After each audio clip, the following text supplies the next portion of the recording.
세상에 떠도는 기묘한 괴담들. 첫 번째 이야기. 경남 진주에서 인턴으로 일할 때 실제로 겪었던 실화괴담. 내가 진주에서 인턴으로 근무할 때의 이야기이다. 공사장에서 추락사고로 뇌를 다친 26살의 한 젊은이가 새벽에 응급실로 실려왔다. 이미 그의 얼굴과 머리는 심하게 손상되어 원래 모습을 전혀 알아볼 수 없었고 의식은 완전히 잃은 후였다. 서둘러 최대한의 응급조치를 했으나 살 가망은 거의 없을 것 같았다. 이미 식물인간이 된 상태나 마찬가지인 그가 호흡기를 달고 중환자실에 누워있는 그날 아침. 나는 착잡한 심정으로 그를 지켜보았다. 심전도를 체크하는 기계 쪽으로 시선을 돌리는 순간 나의 가슴은 무겁게 가라앉았다. 규칙적이고도 정상적인 심장 박동을 나타내던 심전도 곡선이 갑자기 웨이브 파동으로 바뀌었던 것이다. 힘차고 반복적인 정상적인 인간의 심장 박동에서 점차 약해지며 그 힘을 잃어가고 있음을 나타내고 있었으며 그것은 곧 죽음이 가까이 왔음을 의미했다. 보통 이러한 곡선이 나타난 이후 10분 이상을 살아있는 이는 나는 본 적이 없었다. 그의 운명이 목전에 다가왔음을 느낀 나는 중환자실을 나와서 기다리고 있는 가족들에게 환자가 운명할 때가 되었으니 와서 임종을 지켜보라고 일렀다. 이미 가족들은 환자에 대한 어떠한 조치도 포기한 채 그의 죽음을 기정사실로 받아들이고 있었던 상황이었다. 젊은이의 부모님과 일가 친척인 듯한 몇몇 사람들이 슬피 울며 이미 시체나 다름없이 누워있는 그에게 마지막 작별을 고하는 모습을 보며 나는 무거운 마음으로 중환자실을 나왔다. 간호사에게는 심전도 파동이 멈추면 곧바로 영안실로 옮기라고 일러두었다. 다른 환자를 보고 잠시 후 다시 그 중환자실을 지나치면서 나는 깜짝 놀라지 않을 수 없었다.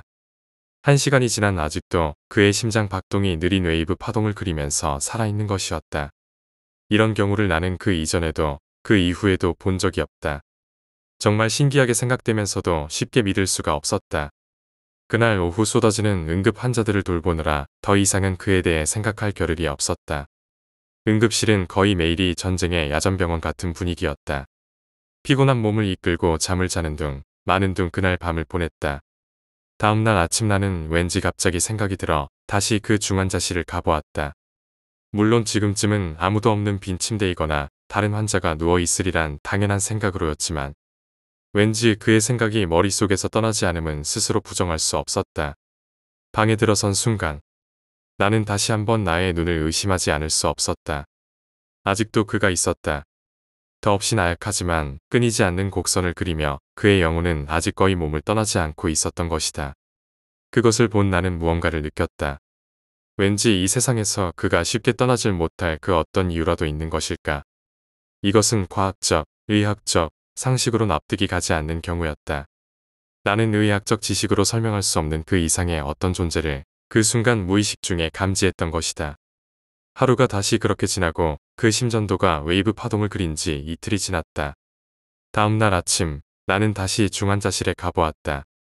그의 신체는 죽은 것과 다름없지만 영혼은 어떠한 이유인지는 몰라도 아직까지도 없이 미약하게 남아 이 세상에 오래도록 머물고 있었다. 심전도를 나타내는 모니터 화면이 그 상황을 보여주고 있었고 나의 예사롭지 않은 느낌 역시 그것을 뒷받침해주고 있었다. 그때 갑자기 한 젊은 여인이 중환자실로 들어왔다. 이제까지 보호자 중에 없었는데 마치 멀리서 갑작스런 연락을 받고 급하게 온 듯했다. 젊은이의 애인인 듯했는데 마치 넋이 나간 사람처럼 제대로 환자를 쳐다보지도 못하고 창백한 얼굴로 금방이라도 바닥에 쓰러질 것만 같았다. 그의 곁으로 가까이 다가갈 수 있게 나는 옆으로 비켜주었다. 젊은 여인은 말없이 눈물을 흘리며 가까스로 침대 옆에 섰다. 바로 그 순간 갑자기 그의 심전도 파동이 멈추었다. 모니터 화면에서 끊임없이 지속되던 웨이브 파동이 한순간 사라지고 마치 전원이 꺼진 것 같은 한 줄기 직선만이 화면에 나타났다. 이틀간 미약하게 남아 뛰어왔던 그의 심장이 바로 그때 멈춘 것이었다. 내 가슴은 순간 서늘해지면서 왠지 모를 거대한 느낌에 사로잡혔다. 이제 정말로 이 세상을 떠난 그와 그의 곁에 남겨진 여인을 두고 나는 중환자실을 빠져나왔다. 그의 임종 소식을 전하고 나는 보호자 중에 한 사람에게 방금 온 그녀가 누구인지 물어보았다. 내게는 그녀가 그의 삶을 오늘까지 정말 믿기지 않을 정도로 연장시킨 어떤 존재로까지 여겨졌던 것이다. 그녀는 결혼한 지 3개월에 접어드는 그의 부인이었고 뱃속에 아이를 임신 중이었다. 놀라움과 마음 속 깊숙이 형언할 수 없는 감정의 파도가 밀려옴을 느끼며 나는 그 순간 내가 해야 할 행동이 무엇인지를 깨달았다. 그녀가 나오기를 기다렸다가 나는 그녀에게 다가갔다. 그리고 이야기를 해주었다. 세상을 떠나기 전에 당신과 뱃속의 아기를 만나기 위해 그가 얼마나 오랫동안 죽음과 삶의 경계에서 사투를 벌이면서 오랜 시간을 기다렸는지, 얼마나 힘겹고 가슴 아픈 영혼의 기다림이었는지, 그리고 그것은 부인과 그의 아기에게 전하는 그의 이 세상 마지막 메시지라고. 그것은 바로 가족 사랑의 작별 인사라고. 듣고 있는 그녀의 눈에서 넘치는 눈물을 바라보며 나는 두려움과 함께 어떠한 경외심까지 느끼지 않을 수 없었다. 애절하고 아름다운 사랑을 간직한 한 영혼이 바로 우리 곁을 떠나는 순간이었다. 나는 영혼의 존재를 믿는다. 존재를 믿을 뿐 아니라 생생히 느꼈고 경험했다. 그리고 그 존재를 이끌어주는 가장 큰 힘이 인간의 가족 사랑, 부부 사랑, 자식 사랑이라는 건 역시 우리에게 가장 없어서는 안 돼. 영혼과 가족 사랑의 소중함을 일깨워주기 위해 의사의 길에 들어서는 후배들에게 나는 요즘도 이 이야기를 해주곤 한다. 두 번째 이야기, 할아버지와 손주가 겪었던 미스테리. 벌써 20년은 된 이야기로 초등학교 4학년 무렵 야마나시현에 있는 할아버지 집에 죽순을 캐러 갔었다. 봄방학이었는지 골든 위크였는지는 까먹었지만 우리 집에서는 매년 초봄이 되면 할아버지 집 뒷산에 죽순을 캐러 가곤 했었다. 그날도 예년처럼 다들 아침부터 뒷산에 올라 죽순을 캐고 있었다. 아버지와 어머니가 한 조가 되고 나는 할아버지와 한 조가 되어 서로 다른 방향으로 나아갔다. 할아버지는 죽순을 무척 잘 찾아내셔서 나는 할아버지가 파보라는 곳을 파보는 것만으로 죽순을 캐낼 수 있어 무척 즐거웠다. 그 덕에 오후가 될 무렵에는 가져온 자루가 가득 차게 되었다.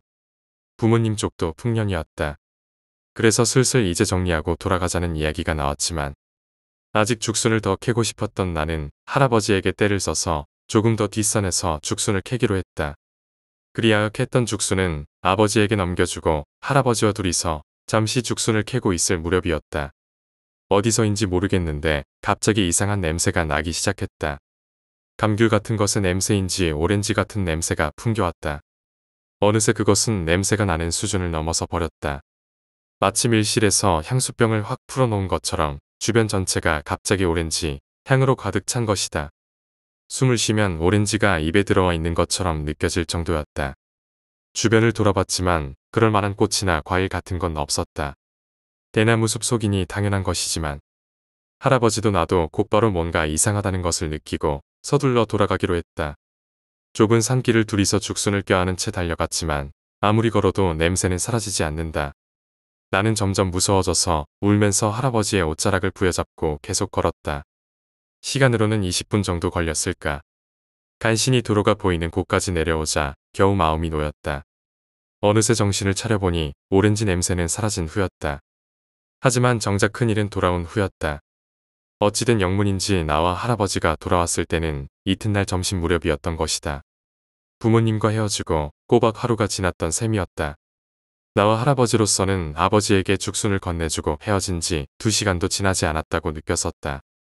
아버지 말에 따르면 저녁이 되도록 돌아오지 않아 걱정이 된 나머지 뒷산으로 찾으러 갔지만 어디에서도 나와 할아버지를 찾을 수 없었다고 한다. 어디에서 넘어지기라도 한 게 아닌가 싶어. 주변 마을 사람들과 소방서에 연락해서 뒷산을 샅샅이 수색했지만 못 찾았었다는 것이다. 그 후 일단 나와 할아버지는 병원에 가서 여러 검사를 받았지만 아무 이상도 없었다. 결국 나와 할아버지가 할머니랑 어머니한테 잔뜩 혼나는 것으로 사건은 마무리되었다. 그 후로도 종종 할아버지 집에 놀러 갔었지만 무서워서 뒷산에는 차마 가까이 갈 수가 없었다. 오렌지 냄새에 관해서도 여기저기 알아봤지만 전혀 알아낼 수가 없었다. 할아버지 집 주변의 노인분들도 전혀 모른다는 말뿐이다. 세 번째 이야기, 미스테리한 친구. 내 친구 마유는 아주 이상한 녀석이다. 그 녀석은 여자아이인데 아주 신기한 분위기를 지닌 데다 꽤 귀여운 얼굴의 소유자이다. 처음에는 나도 이성으로 관심이 있어서 여러 가지로 노력해봤었지만 성사되지 못했고 어느새인가 그냥 친구로 남아버렸다. 그런 그 녀석이 작년 11월에 우리 집으로 놀러왔을 때의 일이다. 처음에는 게임을 하며 놀다가 도중에 질려서 TV를 켰다. 별로 재미있는 것도 안 하고 해서 그냥 멍하니 보고 있는데 그 녀석이 갑자기 나지막하게 말했다. 이 사람도 있네. 나는 원래 TV를 잘 안 봐서 잘 모르지만 지금 화면에 잡히는 사람은 젊은 신의 개그맨이라는 것 같았다. 이 사람이 왜? 라고 물었지만 마유는 아무것도 아니라고 했다. 그 녀석은 처음에 웃어 넘기려 했지만 마침 심심했던 나는 잘 됐다 싶어 끈질기게 캐물었다. 그러자 그 녀석은 마지못해 이야기를 시작했다. 누가 들으면 이상한 사람이라고 생각할지도 모르는데 옛날부터 사람을 보면 이상한 게 보일 때가 있어. 고등학생 때는 보이는 일이 드물었는데 지금은 자주 보여. 방금 저 사람한테서도 그게 보였어. 흔히들 말하는 영감이라는 건가? 라고 묻자 마유는 답했다. 나 유령은 본 적도 없긴 한데 나는 그저 가벼운 마음으로 자세히 물어보았다. 내 친구가 보는 것은 사람 형상이나 검은 존재와 같은 흔한 형상이 아니었다. 그 녀석은 종종 사람의 등에 뿌리 내리고 자라난 나무 같은 것을 볼 때가 있다고 한다. 거기까지 말하더니 돌연 아차 싶은 표정으로 바뀌었다. 안 믿어도 돼, 잊어버려. 그녀는 어색하게 웃더니 이야기를 서둘러 종료라도 시키려는 듯 다른 친구를 불러 저녁을 먹으러 가자고 했다. 더 이상 묻지 않기를 바라는 분위기였다. 나도 더 이상 그 이야기를 꺼내지 않았다. 친구를 몇 명 더 불러 패밀리 레스토랑에서 밥을 먹고 노래방이라도 갈까 하고 레스토랑 밖에서 이야기하고 있던 순간이었다. 그 녀석이 사람들이 모여있는 곳을 보며 중얼거렸다. 생각보다 소리가 커서 친구들도 그쪽으로 시선을 돌렸다. 그곳에는 비싸 보이는 양복 차림에 직장인 같은 사람이 지나가고 있었다. 비틀비틀 걷던 직장인은 이내 그대로 길가에 쓰러지고 말았다. 구급차가 오는 등 주변에 한바탕 소동이 일었고 그 남자는 실려갔다. 시종 일관 그 광경을 지켜보던 친구들 중 한 명이 그 녀석에게 말했다. 아직 보이는 거였구나. 마유 때문은 아니니까 신경 쓰지 마. 무슨 소리냐고 물어도 그 녀석은 어딘가 모르게 서글픈 표정을 짓고 있었기 때문에 분위기상 더 이상 묻기가 힘들었다. 우리는 친구들과 노래방에 갔다가 그날은 그렇게 해산했다. 일주일 후 어느 날 나는 대학교 동아리 건물 근처에 있는 벤치에 앉아 만화책을 읽고 있었다. 그런데 그 녀석과 다른 친구가 내가 있는 곳으로 다가왔다. 잠깐만 이야기 좀 할 수 있을까? 여기서는 좀 그러니 장소를 바꾸자. 근처에 있는 커피숍으로 들어가 친구는 심각한 표정으로 입을 열었다. 일전에 마유한테 들었다면서? 마유는 아주 어린 시절부터 사람에게 뿌리를 내리고 자라는 나무를 보고 자랐어. 처음에는 부모님께 상담도 했던 모양인데 진지하게 들어주지 않으셨다나 봐. 계속 이야기했다가 부모님이 이상하게 생각하실까봐. 마유는 그 이후로 쭉 혼자만의 비밀로 간직했던 거야. 그런데 나무가 자란 사람한테 어떤 문제가 생긴다는 걸 깨달았어. 혼자서만 감당할 수가 없어서 조금씩 친구들에게도 말을 해봤어. 사실은 어머니와 아버지께 말씀드리고 싶었는데 어렸을 때 믿어주시지 않던 게 생각이 나서 아무래도 나에게까지 이야기할 생각은 일절 없었던 것 같지만 내가 그녀의 혼잣말을 듣고 캐묻는 통에 엉겹결에 말하게 된 것이었다. 그래서 내게도 자세한 설명을 해야 할 것 같아서 친구와 상의한 후 이렇게 나를 찾아왔다고 한다. 여기까지의 이야기는 나에게 전혀 문제될 것 없는 내용이었다. 하지만 이 이후의 내용이 문제였다. 요점은 네 가지였다. 첫째, 그 나무는 평범한 나무처럼 성장하며 가지를 뻗어나가 최종적으로 몇 미터에 달하는 크기로 성장한다. 작은 묘목의 상태에서 커다란 성목이 되기까지 사람에 따라 다르지만 보통은 몇 년이 걸린다. 하지만 문제는 나무가 그저 성목이 되는 것에서 그치는 게 아니라 성장을 마치면 시든다는 점이었다. 시드는데 몇 년이 걸리는 사람도 있는가 하면 몇 년이 지나도 그대로인 사람도 있고 시드는 속도도 사람에 따라 차이가 있다. 시든 상태로 접어들면 나무가 자란 사람에게 터무니없는 불행이 찾아온다. 모두 파악하고 있는 것은 아니지만 적어도 마유가 알고 있는 범위 안에서는 이랬다.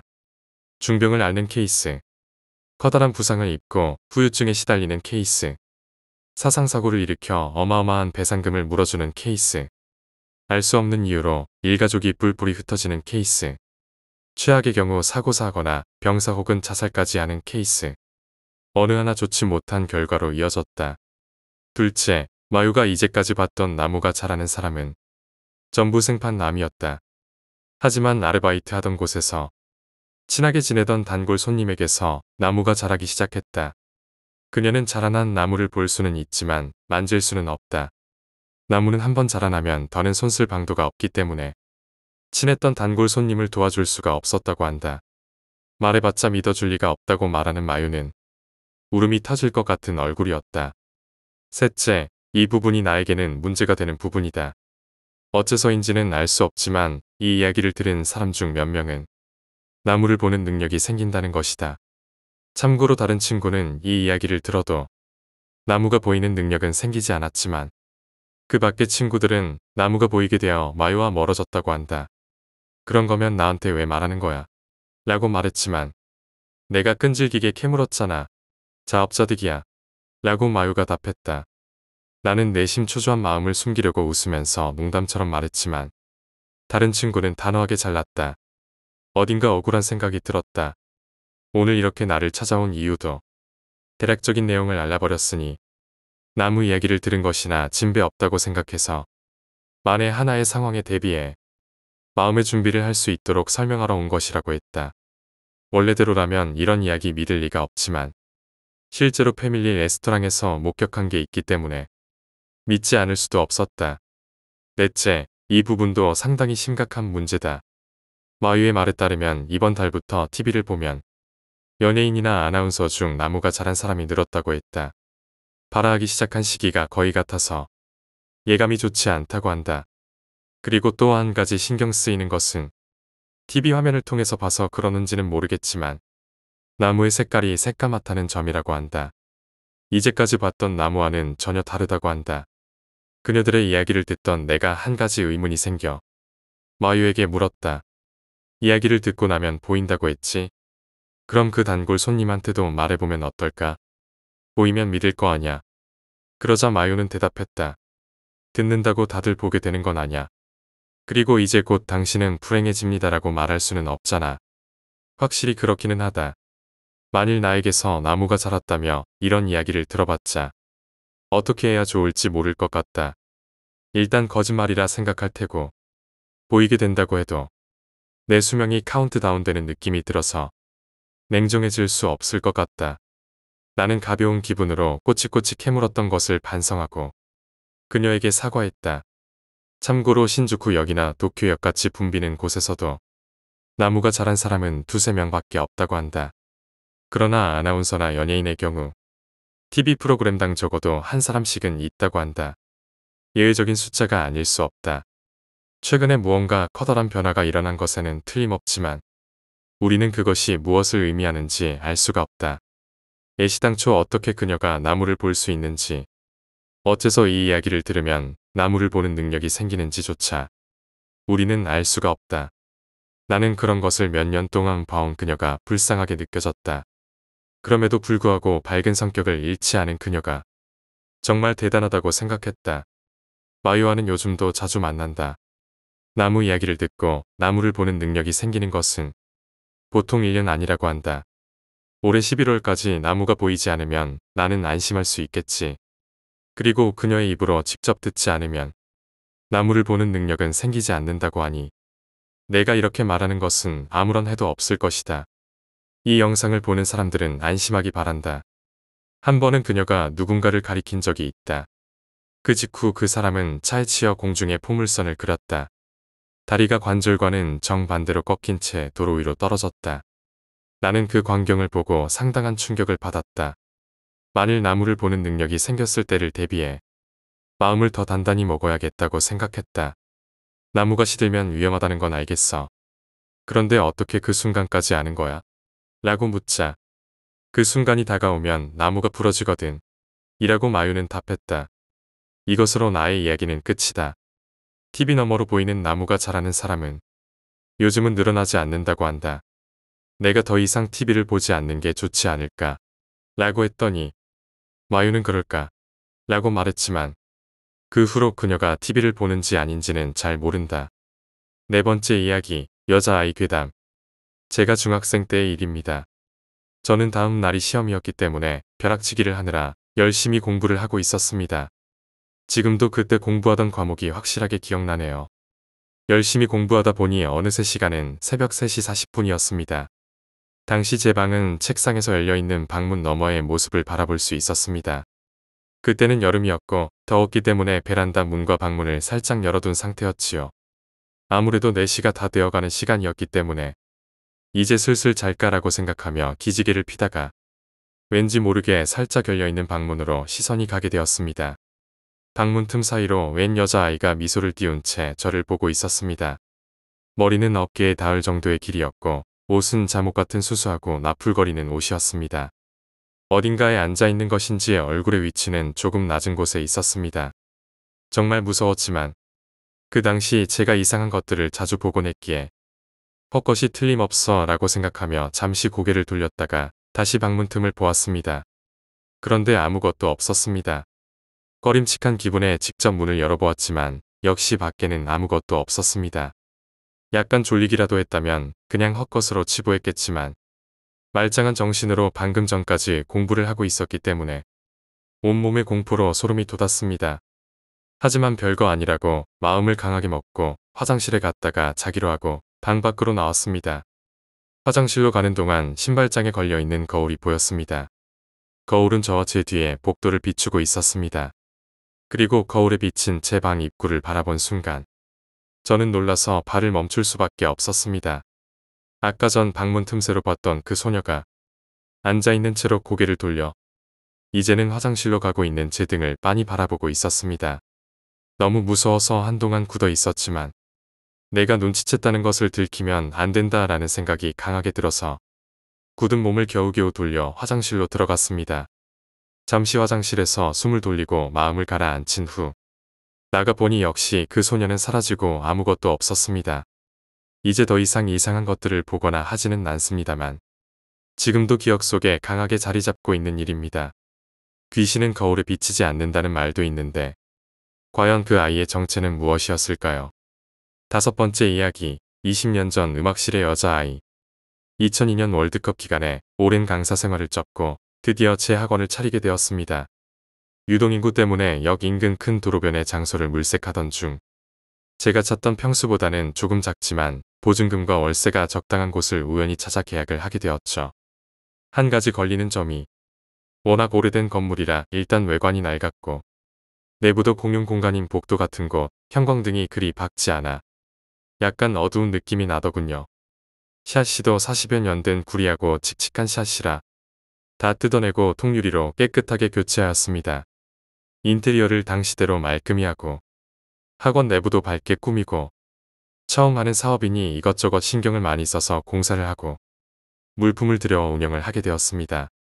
학원의 종류가 음악학원이라 개인 연습실을 확보하기 위해 방을 넓게 만들지는 않고 작은 방을 여러 개 만들고 복도를 좁게 해서 간신히 교육청과 소방서에서 허가를 받을 정도로 공사를 해서 학원에 들어오면 탁 트였다라는 느낌보다는 다소 갑갑하고 미로 같은 느낌이 들었습니다. 학원 공간을 썼던 전 주인은 당시 비디오방을 운영했다고 하는데 이 동네는 바닥 권리금이 대부분 있는 곳입니다. 그런데 이상하게 권리금 따위는 받지 않고 서둘러 철수하더군요. 비만 오면 옥탑이나 꼭대기층도 아닌데 빗물이 천정에서 뚝뚝 떨어지고 그 물에선 이상하고 야릇한 냄새까지 났습니다.